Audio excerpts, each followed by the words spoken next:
শেখ মুজিবুর রহমানের ছবি বাদ দিয়ে নতুন সিরিজের ব্যাংক নোট চালু করলো বাংলাদেশ ব্যাংক। আজ 1 জুন বাংলাদেশের ঐতিহাসিক এবং প্রত্নতাত্ত্বিক স্থাপত্য শীর্ষক ডিজাইনে তৈরি এই নতুন নোটগুলো বাজারে ছাড়ার পরিকল্পনা নিয়েছে বাংলাদেশ ব্যাংক। বাংলাদেশ ব্যাংকের নির্বাহী পরিচালক ও মুখপাত্র আরিফ হোসেন খান বিষয়টি নিশ্চিত করেছেন। তিনি জানান, প্রথম ধাপে 1000, 50 এবং 20 টাকা মূল্যমানের 3টি নতুন নোট বাজারে আসবে। নতুন ডিজাইনের এই নোটগুলোতে বঙ্গবন্ধুর ছবি থাকছে না। পর্যায়ক্রমে অন্যান্য মূল্যমানের নোট থেকেও শেখ মুজিবের ছবি সরিয়ে নতুন ডিজাইন প্রবর্তনের পরিকল্পনা রয়েছে।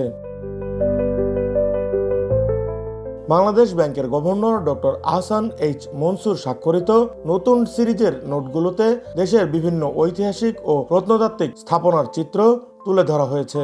প্রাথমিকভাবে এসব নোট বাংলাদেশ ব্যাংকের মতিঝিল অফিস থেকে ইস্যু করা হবে এবং পরবর্তী সময়ে অন্যান্য শাখা থেকেও পাওয়া যাবে।